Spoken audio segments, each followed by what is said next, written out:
I'm Gilbert Cruz, editor of the New York Times Book Review, and this is the Book Review Podcast. It's a new year, but as is often the case every January, I'm still thinking about books from last year. And one of the books that I saw everywhere over my holiday break was The Correspondent by Virginia Evans, an epistolary novel that is a book that tells the story through letters. The Correspondent, which tells the tale of Sybil Van Antwerp, a former attorney and legal clerk in her later years, came out at the end of last April. And it was one of 2025's slow burn success stories, with word-of-mouth building over many, many months. It appeared on the New York Times bestseller list in the fall and finally hit that #1 spot at the end of December. It's a delight to start 2026 by talking to the author of The Correspondent. Virginia, welcome to the Book Review Podcast. Thank you so much. I'm so happy to be on with you today. What a year you had. What a year indeed. How are you doing? Indeed. I'm doing great. I love New Year's. I love a new year. I love to start over, kind of put everything behind me, start again. But I did feel like sort of barreled into 2026 a little bit. I was on Good Morning America on Friday. You can't put 2025 behind you. What are you talking about? It's essentially still going. I know. I don't know. It could go on for a while, it seems. But I'm doing great. How are you? I'm doing great because I'm talking to you. Did you have a New Year's toast to the little book that could? Yes, we did. We didn't make it to midnight, but we did toast around 7:30.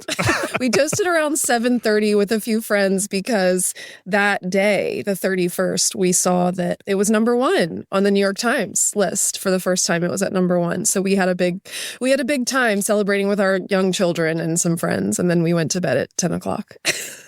I'm not saying this just because I am the editor of the New York Times Book Review. Obviously, it's a big deal to hit #1 on the New York Times bestseller list, but The Correspondent has been a success for many, many, many months. When did you first know or first realize or first feel that it was working, that there was an audience for this? I felt like it was working from the day it came out because I didn't have anything to compare it to and I didn't know anything about publishing. Mm-hmm. And so when the book came out and my husband and I threw this really great party for our friends and what we felt like was a bunch of money to celebrate. And there it was, and it was in the bookstore. I sort of felt like that was it. We did it. And that felt like a huge success to me. And then every couple of weeks, I would check in with my editor and I would say, isn't this doing great? Isn't this selling great? Mm-hmm. And she said, yeah, it's doing great. I mean, she was probably thinking it's fine. Yeah. And then sometime in the late summer, I think the sales started to kind of exponentially increase week to week. And then I understood that what it had been was fine. And then what it was becoming was really something. And so there was a moment when in the summer, I believe, Ann Patchett was on PBS NewsHour and she talked about the book. And that felt gigantic to me.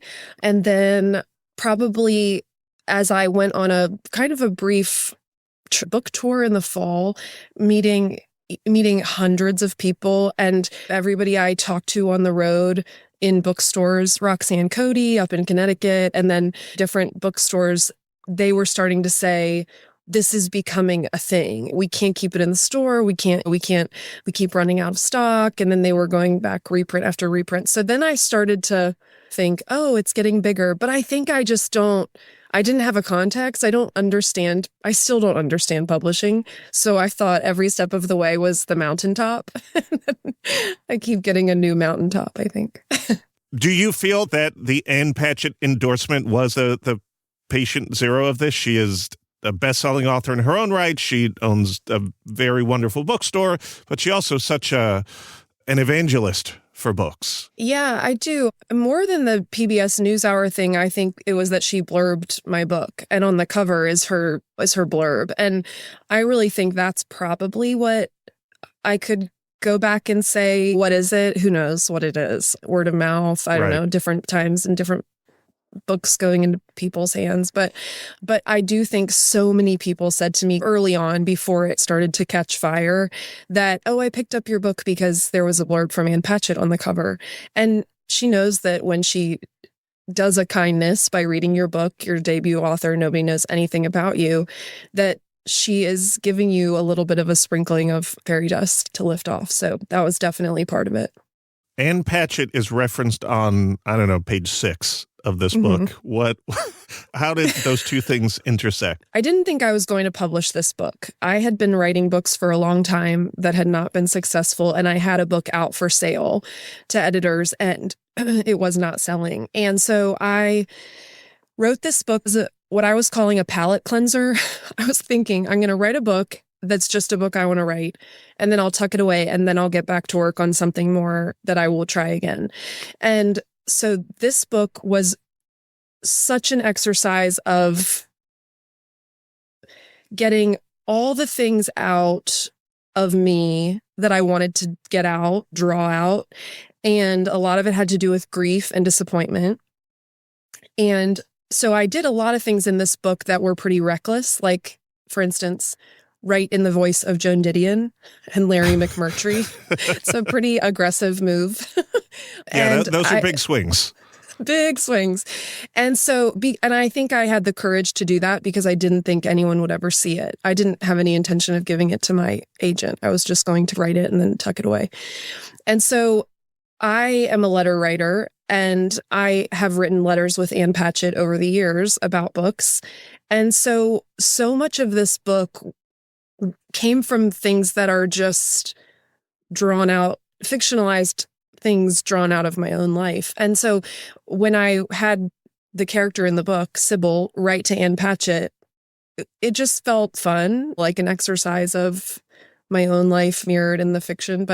And so actually then when my agent got wind that I wrote this book and she said, can I look at it? And I said, no. She said, could I please look at it? I said, okay. She said, I think we can sell this book. I didn't really believe we could sell any book that I wrote. So I said, all right, whatever, take it out. She took it out. It sold. And then as soon as it sold, I panicked. I said, we need to get a legal team in here with this book because I have done some things. Is everybody aware of the things I've done, like writing to Ann Patchett and writing in the voice of Joan Didion? So it was, but then Ann, I didn't know Ann was reading the book. My editor got it to her to ask for a blurb. I wasn't aware of that. I didn't want to ask her. I didn't want to pull a favor as a friend kind of thing. Sure. But she did read it for me and she blurbed it so generously. And then she followed up and told me, I blurbed your book because it's good. And I think it deserved what I said. So that was really neat. You started writing this book during the pandemic. And it was the 8th book you started to write? Yes. This is my 8th complete novel. I think I have a few others that I started but didn't get all the way to the finish line. But this is the 8th one. I started writing my first novel when I was 19 and I'm 39. So I was writing all that time pretty much every day of all those years from approximately 5 a.m. to 7 a.m. Mm-hmm. That was always my rhythm. So I started writing this book. I think I was starting to write it at the end of 2020, maybe the beginning of 2021. And I wrote it inside of a very small closet in a rental that we were living in at the time. And I think I wrote it over the duration of 2021, I would say. This is that cliche scene in a movie where there's a freeze frame and then the person says, you're probably wondering how I got here. How did you get here? You started writing novels at the age of 19, which indicates to me that you always wanted to be a writer. And it took these 20 years for the Correspondent to really be the one that announces you in some way. What was happening over those 20 years? What were you doing? How were you supporting yourself? How did you keep up the confidence or whatever word you want to use to just keep plugging away at it?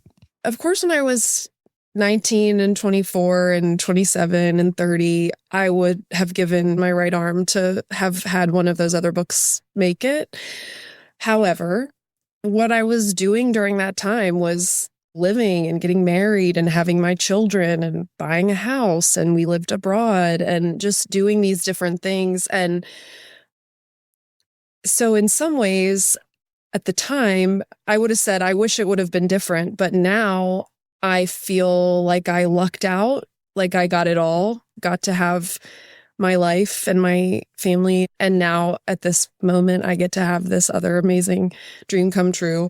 But I was always working multiple jobs. I always was taking care of my kids full time and doing multiple jobs. I worked from home. I worked many jobs. I would write early in the morning and I would write a book over a few years, 4 years. And then I would get to the end. And then earlier books I didn't try to sell. I didn't know how. I don't have anybody. I never knew anyone who was a writer, and I don't have anyone in my world. Now I do, but then I never knew anyone. So I didn't know how to do, I didn't know what you do when you finish writing a book. So then so maybe 3 books in, I bought a writer's almanac, that big book that we used to use, and taught myself how to write a query letter. So then I wrote a query letter. Of course, it was terrible, I'm sure. Sent out queries. Maybe it was sending them by email. I think I used to send them out with paper.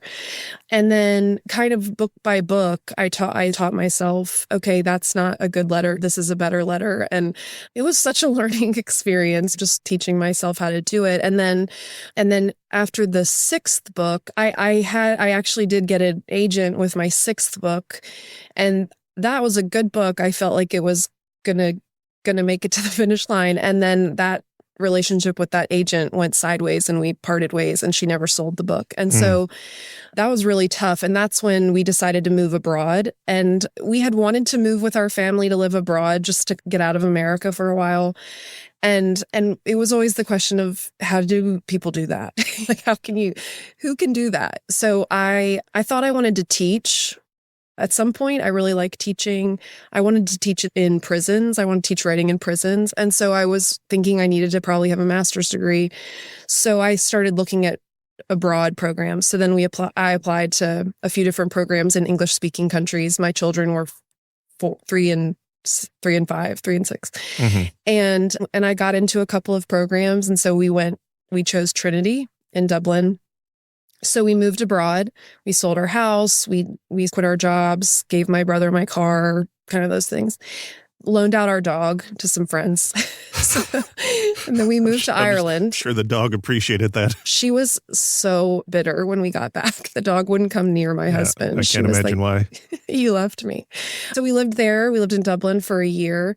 And I studied with Claire Keegan and Carlo Gebler and Owen McNamee and others, Kevin Power, big Irish writers. And it was wonderful. And I wrote a wonderful novel as my coursework there. So that was book 7.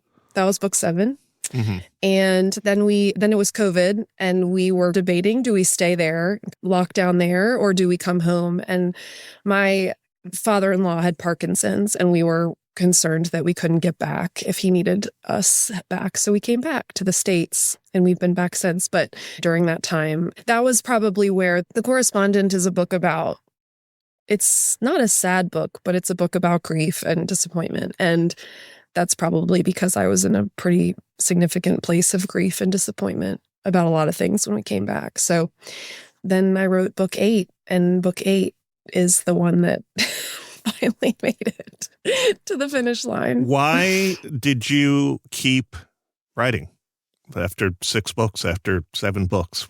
It's waking up at 5 every morning, plugging away, finishing a book, having it there, not having it sell. Why did you start the next one? And why did you start the next one? People ask me this. It never occurred to me to stop, to say, I think I should not do this anymore. Mm-hmm. I think there must be something for people who are writers inside that I always feel like it's something chasing you. If there's some story, some idea, I feel that it's a thing chasing me, and the only way to outrun it is to write it. And that's the life. That's the life of writing. To me, that's how it feels.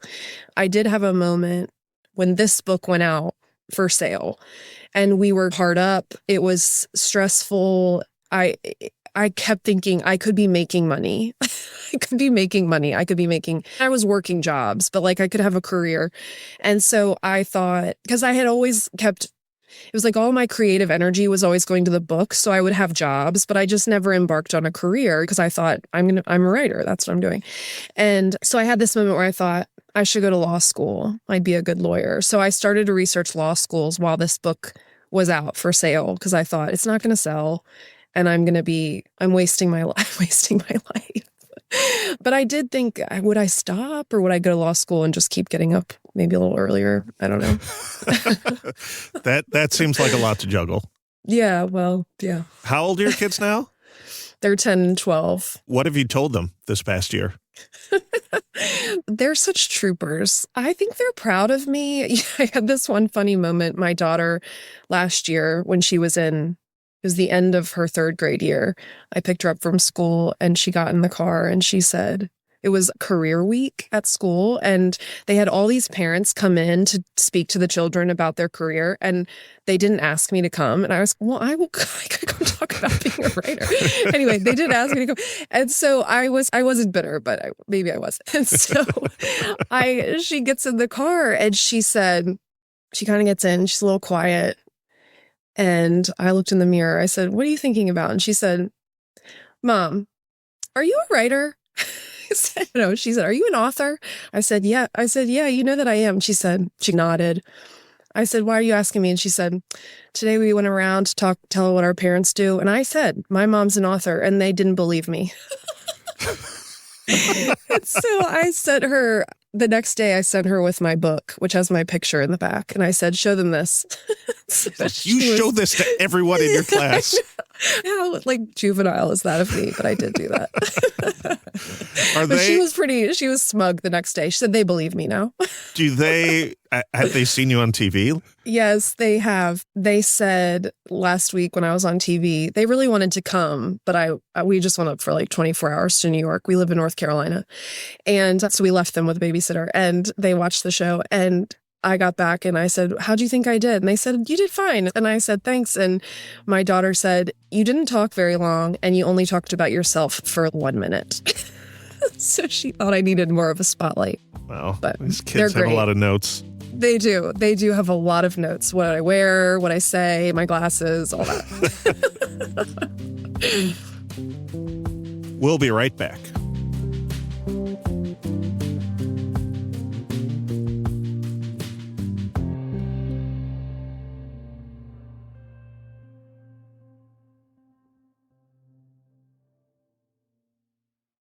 Welcome back. This is the Book Review Podcast, and I'm Gilbert Cruz. I'm speaking with Virginia Evans, author of The Correspondent.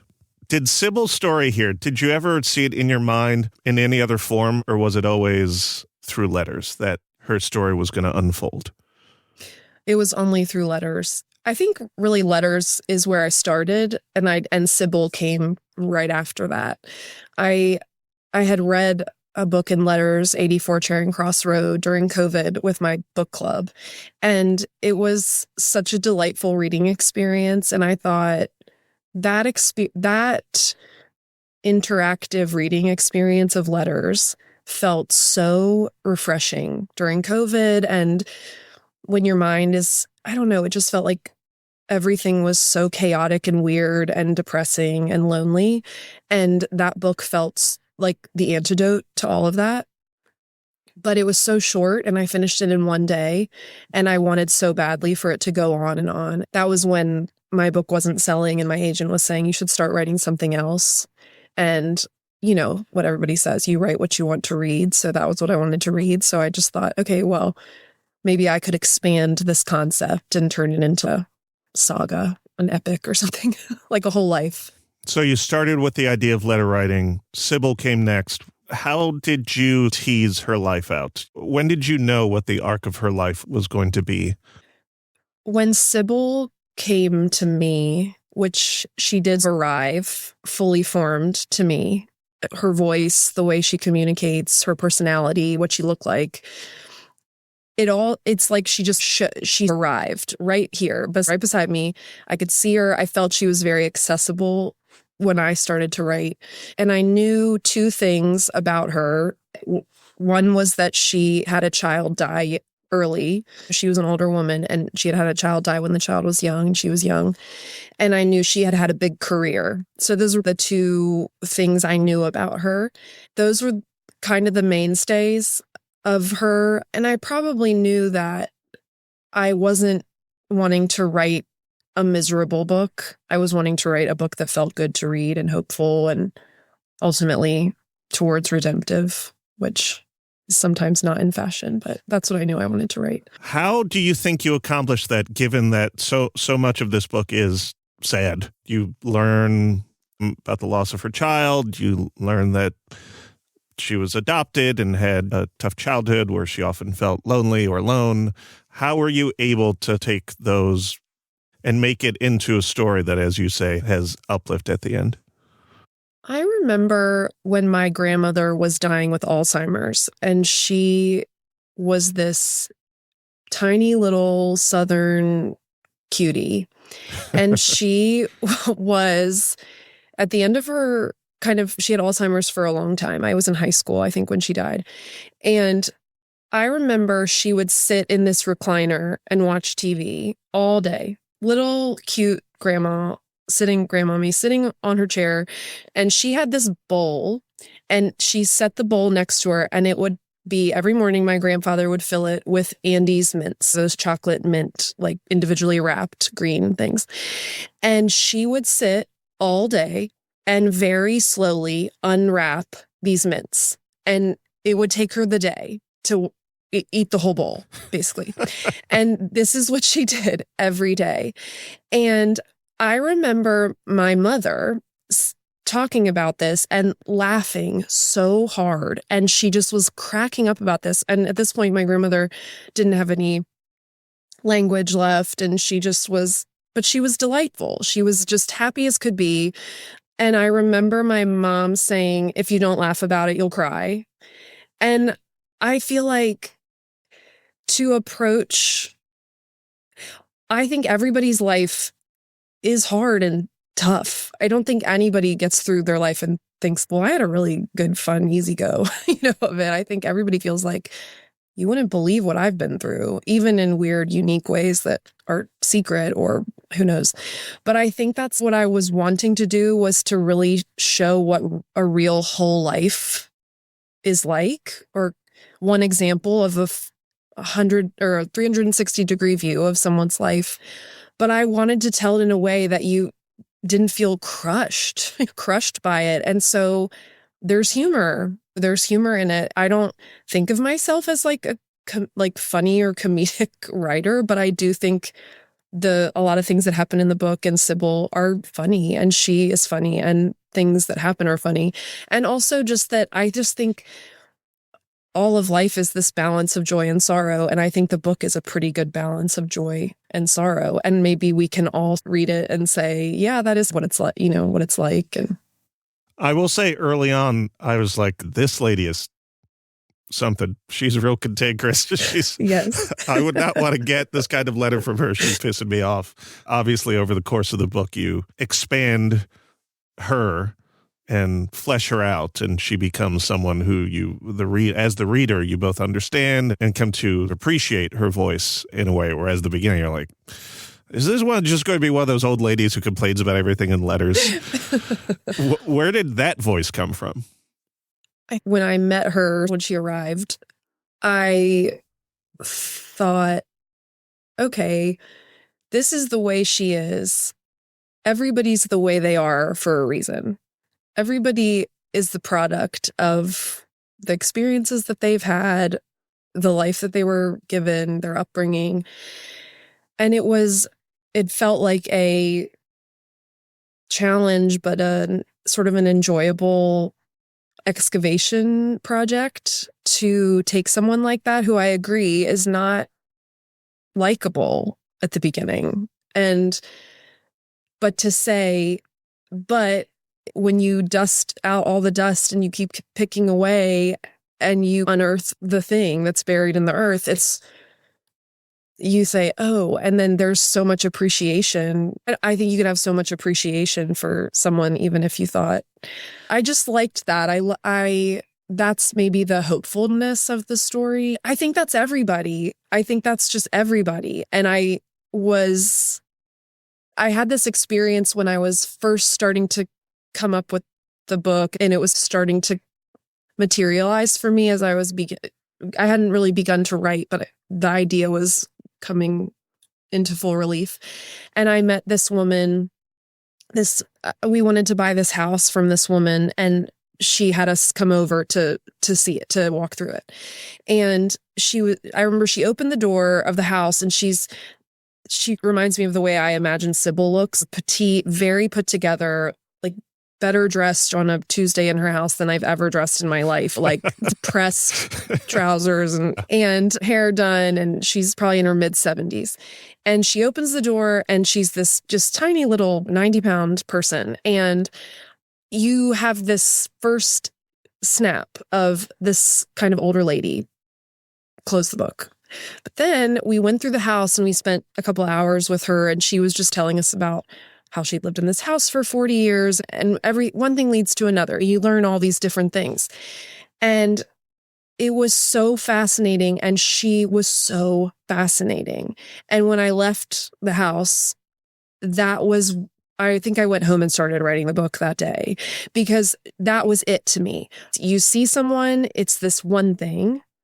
But then if you go inside and you walk room to room, and you open the drawers and the closets and look under the bed and pull back the sheets and open the refrigerator, then you know somebody, you start to know somebody. And that felt a little bit like what I was trying to do with the story of Sybil. Were there passages that were particularly hard to write or hard to crack? I have to imagine that some of the book flowed and some was a little more difficult. The hardest ones to write were definitely the letters that get into the specifics of grief and the specifics of the horrible things that have happened. And there's one letter that Sybil receives from her ex-husband who lives abroad. And that letter was hard to write because it's painful. He's dying of cancer, and getting into the river of his emotions and his fears or thoughts on dying, trying to get into that headspace is scary as a writer, because you're getting into that headspace for yourself in a way. And it takes, I don't know, does it take some like courage to say, I'm willing to go there? And so that letter, his letter that he writes to her kind of at the end of his life, was hard to write. And I remember coming out of the closet at 7:00 that morning, and the sun's up and I haven't seen the sun yet. And I remember being out of I couldn't think straight. And then my kids are like, Mom, can I have waffles? And I was like, I can't, I really can't right now. So that was one. It was really painful to write when Sybil finally hashes out how her son died. That was really hard to write. When I was writing the book, my son was 8 and her son died at 8. And I did that on purpose because I was trying to get there in my mind of what it would be like if my son died. And so while I was writing it, I was always trying to anytime I was writing any of her letters, even if it wasn't talking about the death of her son, I was trying to have that presence of mind in my head as if, what if my son Jack, who's 8 right now, or now he's 12, but he was 8, that's who she is dealing with, that she has lost at that age. And so when I finally wrote and hashed out the details of that, it felt painful because I could only imagine even the physical body of my own kid. And then I would say it was also challenging. There's a character in the story who is a boy, and he goes from adolescence into young adulthood, and it's not mentioned specifically, but you can infer that he is on the autism spectrum. And those letters took a lot of care to get to where I felt like they felt authentic and accurate, and I revised them hundreds of times to make sure it felt right. Did you find yourself moving the order of letters around? Like, how did you actually structure the book in terms of okay, this one goes here and this one goes here, and the information flow is going to happen this way? That is actually the forgiving part about this mechanism of letter writing, because it's easy is a relative term, but it's simple to move a letter and change the date. Whereas in a traditional narrative structure, reworking everything to make things fit together, to make things flow. In a traditional narrative, you're walking down the road and you're walking down the road, you're walking down the road. In this one, you are almost like in Brady Bunch TV screens, like you're here and then you're here and then you're here, and you're not walking down the road, so you can pop into any TV screen at any time. And it's not jarring. Maybe it is jarring as a reader, but the narrative structure allows for that. And so when I did have to move things, it felt simple. Just move it, change the date, make sure it's like seasonally appropriate. If it was snowing in June, I need to make sure that's not happening. And actually in the early printings, there were a couple dates that were wrong because I had moved things and then mislabeled the dates and stuff. I think that's been fixed. But yeah, I did move it around, but I did feel like that was actually easier than revising other books I've written where you're walking on the road. I want to ask you about letter writing. I want to ask you about this thing that people don't really do anymore. And maybe that's part of the appeal of this book, which is it feels retro to some people in some way, which is, here's this thing that maybe I used to do when I was younger or when I was in college. When did you start writing letters? I've always written letters, and I still do. And so that is probably, this is less of a far reach for me conceptually. But I think I've always written letters. I've always jotted down notes. And it's funny, you had said to me earlier, did you always think you wanted to be a writer? And I didn't. But I didn't come from a family or a world where that was an option or something I would have ever even considered. But I think I was always writing. I was writing letters, and I was writing like little pages of who knows what, always jotting down. And I still do that. And I do write letters. And I think some people say to me that they were taught to write thank you notes, and that was their foray into letter writing. And that wasn't, because I wasn't raised in the South. I wasn't taught that I had to write a thank you note. But I've just always kept up some kind of correspondence. And into now, if I read a book that I love, I'll write to the author and say, this is what I loved about it. Or my husband got me this beautiful piece of art from this artist on the coast of England in Cornwall, I think. And he does this one type of block printing, like layered block printing. It's really fabulous. And I received this piece of art, and I wrote to him to tell him where it was hanging and what it meant to me.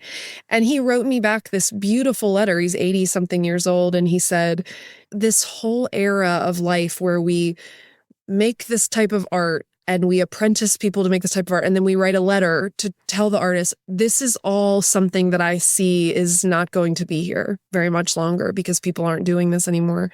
It's really interesting. But I just find there's something so wonderful. I don't think there is any other feeling than going to your mailbox and opening it, and there is a letter to you. I don't think there's anything that feels like that that's the same. So I just like it. Do you hope that people are going to start writing letters again? That would be great. I'm receiving so many letters, and I want to... Like actual letters? Oh, yeah. In the mail? Hundreds a week. And I want to say to people, I cannot keep up. I really cannot keep up. And I want to say, write to someone that then you could get into the habit of writing. Don't write to me. I'm not the right audience at this point. I can hardly brush my teeth. I'm just like going 100 miles an hour. But I love to receive them. But then I think I don't want it to be wasted on me. I want it to be sent to someone send a letter to Gilbert. Listeners, do not send me a letter, please. Don't. I was just kidding. Don't do that.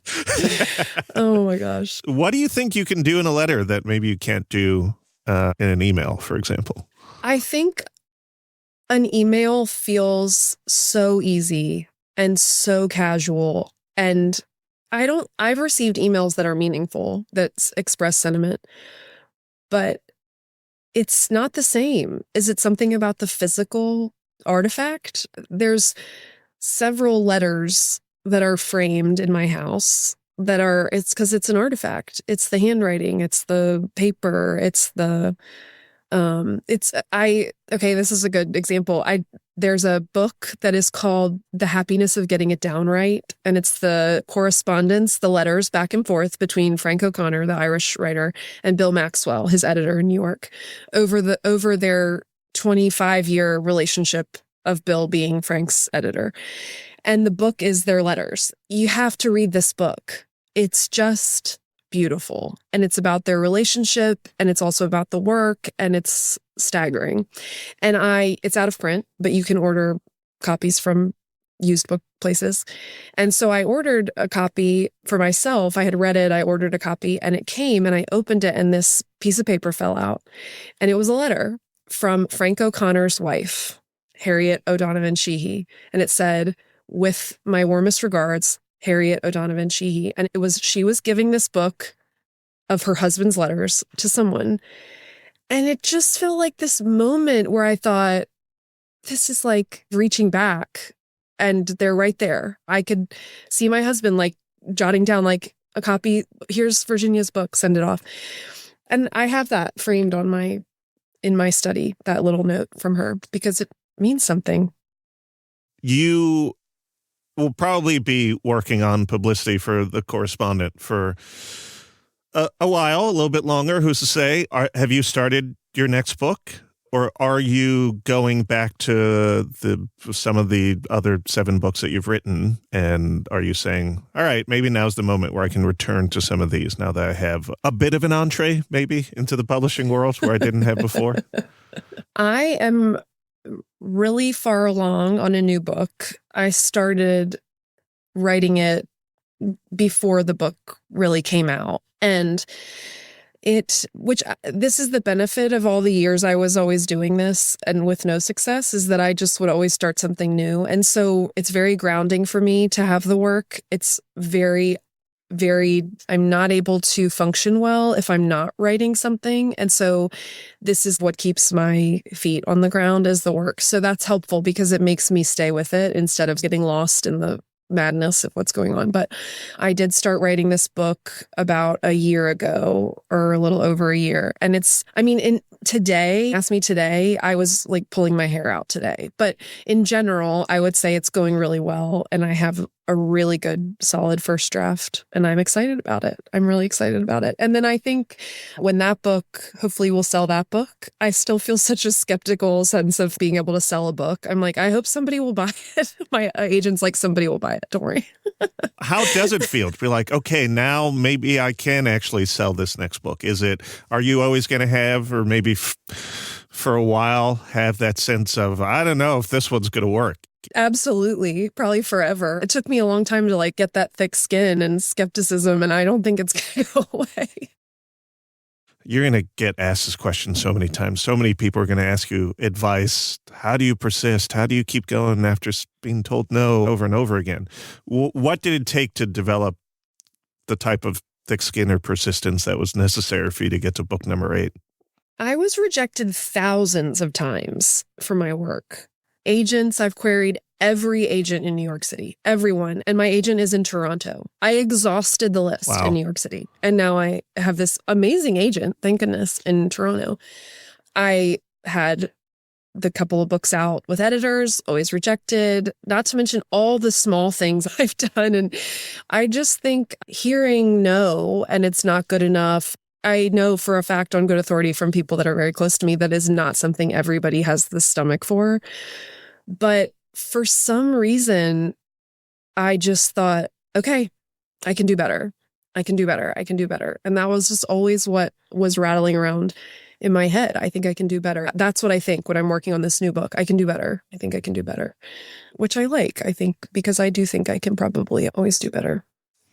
Would you like to use this opportunity to directly address any of those agents? No. Or any of the editors over the years who did not positively respond? It's funny because even recently I said to my husband, I was like, do you think they know? Do you think they know that I made it? He said, yeah, they definitely know. I've actually received some really a couple people have reached out to me who have rejected me in the past and said, congratulations. And somebody even recently said the one that got away to me. Yeah, that's because they're trying to get you to be their client now. So Beware. Beware. Thank you. I'll take that. Virginia Evans, author of The Correspondent, thank you so much for joining the Book Review Podcast to talk about your wonderful book. Thanks, Gilbert. It's been really fun. That was my conversation with Virginia Evans about her hit novel, The Correspondent. I'm Gilbert Cruz, editor of the New York Times Book Review. Happy New Year, everyone, and thanks for listening.